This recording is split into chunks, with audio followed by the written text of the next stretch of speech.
देश रोजाना में आप सभी का स्वागत है। रोज की तरह सबसे पहले एक नजर दिन भर की सुर्खियों पर।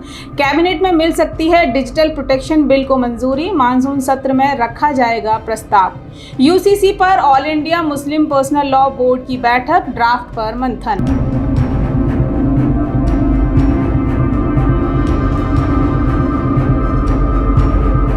डीईआरसी चेयरमैन के शपथ पर सुप्रीम कोर्ट ने 11 जुलाई तक लगाई रोक, उपराज्यपाल को भेजा नोटिस।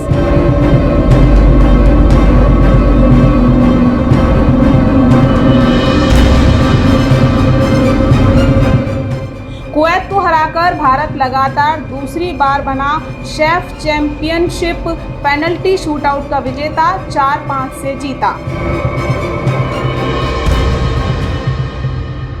और चलिए अब शुरू करते हैं प्राइम टाइम, जिसमें रोज़ाना आपके साथ होते हैं संजय मग्गू जी, लेकिन कुछ इमरजेंसीज के चलते वो मौजूद नहीं हैं, तो आज आपके साथ मैं हूं स्मिता सिंह। तो चलिए बात करते हैं बड़ी खबरों की, और सबसे पहले बात अपने हरियाणा की, जहां आने वाले चुनाव यानी 2024 लोकसभा और विधानसभा की तैयारियों के लिए धरती सज चुकी है। सभी पार्टियां अपने अपने हथकंडों को आजमा कर जनता को रिझाने की कोशिशों में भी पूरी तरह से लगी हुई हैं। आज बात करेंगे प्रदेश की सत्तारूढ़ गठबंधन पार्टी की, जिसके लिए लगातार खबरें आ रही हैं कि शायद ज़्यादा दिनों तक ये गठबंधन शायद ना चले। हालांकि आज ये दोनों ही पार्टियां यानी बीजेपी और जेजेपी मिलकर प्रदेश में सरकार को चला रही हैं, और दोनों ही एक बार फिर से ये दावा भी कर रही हैं कि जीत उन्हीं की होगी। इसी कड़ी में हरियाणा के सीएम मनोहर लाल खट्टर और डिप्टी सीएम दुष्यंत चौटाला ने जनता से वोट लेने के लिए चुनाव से पहले लोक लुभावनी घोषणाएं करना शुरू कर दिया है। कुछ ऐसे फैसले भी लिए हैं जिनसे जनता को खुश किया जा रहा है। हम ऐसा इसलिए कह रहे हैं क्योंकि मनोहर लाल सरकार ने हरियाणा के अविवाहितों अनमैरिड्स के लिए पेंशन योजना की शुरुआत करने का फैसला लिया है, और इसके लिए वित्त विभाग ने आंकड़े जुटाना भी शुरू कर दिया है। इस पेंशन योजना के तहत 45 साल की उम्र से 60 साल की उम्र तक के कुंवारे पुरुषों और महिलाओं को इसमें शामिल किया जाएगा। और आपको यहाँ बता दूं कि साल 2011 की जनगणना के मुताबिक हरियाणा में 40% से ज़्यादा लोग कुंवारे हैं, और ऐसा माना जा रहा है कि अगर इस आयु वर्ग को सरकार ने फ़ायदा दे दिया तो चुनाव में बीजेपी को काफ़ी बढ़त मिल सकती है, अच्छा वोट बैंक बीजेपी बटोर सकती है। हालांकि मुख्यमंत्री के जनसंवाद कार्यक्रम में इन योजनाओं की मांग भी उठी थी, तो अब मुख्यमंत्री मनोहर लाल खट्टर ने मुख्य सचिव, वित्त सचिव, राजस्व समाज कल्याण विभाग के अधिकारियों के साथ बैठक करके इन योजनाओं का मसौदा जो है उसे तैयार करने का निर्देश दे दिया है। इसी के साथ आपको ये भी बता दूं कि राज्य में किन्नरों को आर्थिक सहायता केवल बेटियों के माता पिता में से किसी एक के निधन होने पर 45 से 60 साल तक 2,750 रुपये की जो पेंशन है उनको दी जाएगी, और बुढ़ापा, विधवा, दिव्यांग पेंशन भी दी जा रही है। इसी के साथ हरियाणा सरकार बौने लोगों को भी पेंशन देती है, और अब मनोहर लाल सरकार अविवाहितों को पेंशन देना शुरू करने जा रही है। और इसी के साथ गरीब विधुर लोगों को भी, विधवाओं को भी पेंशन देने की जो योजना है उस पर काम चल रहा है। देश के सभी राज्यों में विधवा पेंशन तो दी ही जाती है, इसी तरह पुरुषों को भी विधुर पेंशन की मांग उठने लगी है। चुनाव से पहले इस पर भी हरियाणा सरकार फैसला लेने का मन बना रही है, सोच रही है। बेशक इन सभी लोक लुभावन योजनाओं से बीजेपी को एक बड़ा वोट बैंक जो है वो तैयार होने की उम्मीद होगी ही। इस योजना के दायरे में 20 लाख से ज़्यादा वोटर्स आते हैं। अगर उनको कोई पेंशन नहीं मिलती तो वो इस पेंशन के हकदार हो जाएंगे।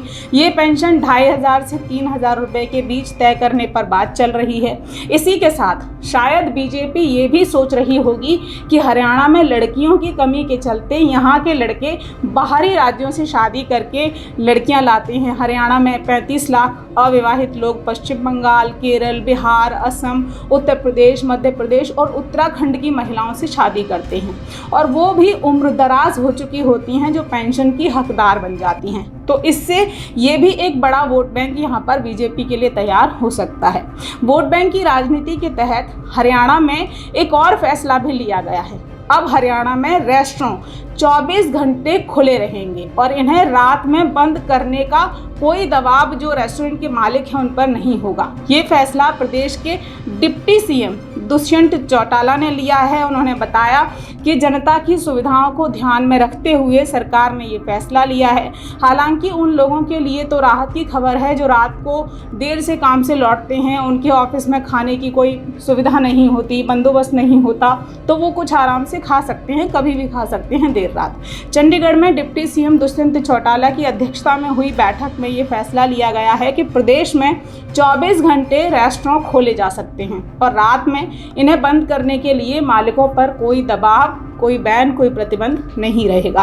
हालांकि इसके लिए कुछ शर्तें भी लगाई गई हैं। आपको बता दें कि इस फैसले से ही मिलेनियम सिटी गुरुग्राम में 1000 रेस्टोरेंट मालिकों को सीधा फायदा पहुंच रहा है, सीधा फायदा उनको मिलेगा। इस बैठक में अधिकारियों के साथ ही श्रम एवं खाद्य आपूर्ति मंत्री अनूप धानक की मौजूदगी भी रही। डिप्टी सीएम दुष्यंत चौटाला से कुछ वक्त पहले ही प्रदेश भर के रेस्टोरेंट यूनियन के पदाधिकारी ने मुलाकात की।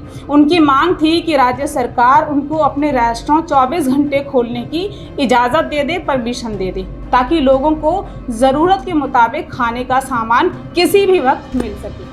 आपको बता दें कि मिलेनियम सिटी गुरुग्राम में 1000 से ज़्यादा रेस्टोरेंट चलते हैं और ये सभी रेस्टोरेंट रात 12 बजे तक बंद किए जाने चाहिए, ऐसे निर्देश होते हैं। ऐसे में देर रात लोगों को खाने के लिए कुछ नहीं मिलता, लेकिन अब रात भर रेस्टोरेंट खुले रहेंगे तो लोगों को खाने पीने की सुविधाएं मिलती रहेंगी। हमने आपको पहले ही बताया कि राजनीति के नित नए रंग देखने को मिलते रहते हैं और जब इलेक्शन का टाइम होता है तो ये रंग ज़्यादा चमकने लगते हैं। और भारत लोकतांत्रिक देश है, यहाँ वोट बैंक की सियासत होनी लाजमी है। अब वो लोकलुभावन वादों से हो, महागठबंधन से हो, रिश्ते जोड़ने से हो या रिश्ते तोड़ने से हो, सभी को अपनी अपनी सियासत चमकानी है। सत्ता की कुर्सी का स्वाद सभी चखना चाहते हैं और इसका एक उदाहरण देखने को मिल रहा है महाराष्ट्र में, जहां बंधे हुए रिश्ते टूटने की कगार पर आ गए हैं। चाचा भतीजे यानी शरद पवार और अजीत पवार अलग हो गए हैं। अलग होने के साथ ही अजीत पवार ने एनसीपी पार्टी पर अपना दावा भी ठोक दिया है। मामला कोर्ट और चुनाव आयोग तक पहुंच चुका है। बैठकों का दौर जारी है। अजीत पवार गुट और शरद पवार गुट के बीच तनातनी भी बढ़ती जा रही है। तो वहीं भतीजे अजीत पवार ने एनसीपी के नए दफ्तर का उद्घाटन भी कर दिया है। उनका दावा है कि उनके साथ 40 विधायक हैं। हालांकि उन्होंने अभी तक इस बात के कोई सबूत नहीं दिए हैं। दूसरी तरफ शरद पवार का गुट है जो कह रहा है कि अजीत पवार के विधायक हमारे साथ वापस आ गए हैं। इसी बीच महाराष्ट्र में पोस्टर वॉर भी देखने को मिल रहा है, जिसमें लिखा है कि 83 साल का योद्धा अकेले लड़ाई लड़ने चला है और ये पोस्टर शरद पवार के घर के बाहर लगाए गए हैं। ऐसा ही एक और पोस्टर देखने को मिला है जिसमें देवेंद्र फडणवीस को महाराष्ट्र की राजनीति का चाणक्य बताया जा रहा है। लगता है कि पवार रिश्तों का ये गठबंधन 2024 किरण के बाद ही जुड़ेगा या फिर टूट जाएगा। लेकिन फिलहाल महाराष्ट्र में चल रहे सियासी हलचल का असर कहीं और भी दिखाई दे रहा है। इस सियासी संकट के बादल मानसून के मौसम में महागठबंधन के ऊपर मंडरा रहे हैं। हम ऐसा इसलिए कह रहे हैं क्योंकि खबरें आ रही हैं बिहार में नीतीश कुमार की पार्टी टूटने वाली है। ऐसा दावा बीजेपी कर रही है। हालांकि बीजेपी के दावों को जेडीयू ने खारिज किया है, लेकिन आपको ये भी बता दें कि बिहारी सुशासन बाबू लगातार विधायकों और सांसदों से मुलाकात कर रहे हैं, जिसे देखकर लग रहा है कि अंदर खाने में सब कुछ परफेक्ट नहीं है, ठीक नहीं है।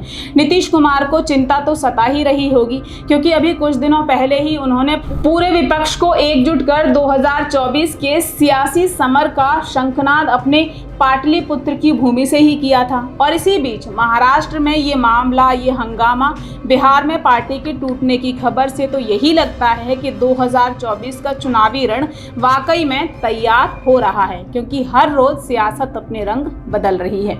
बीजेपी भी पूरे जोर शोर से इस पिच पर बैटिंग कर रही है। अब महाराष्ट्र बिहार में बीजेपी ने अपने पाले की गेंद फेंक दी है या नहीं फेंकी है, ये तो राजनीति जो धुरंधर हैं समझते ही होंगे, जानते ही होंगे, लेकिन वो अपने संगठन में बड़े बदलाव बेशक कर रही है। 2024 से पहले कैबिनेट में ये बड़ा फेरबदल होना है।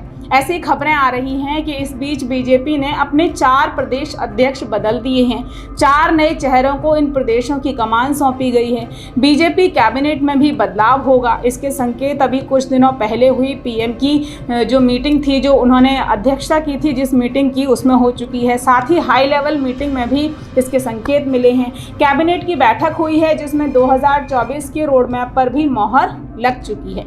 लेकिन भाई 100 बात की एक बात ये कि हरियाणा में तो लग गई है मोहर अलग अलग तरह की पेंशन्स पर।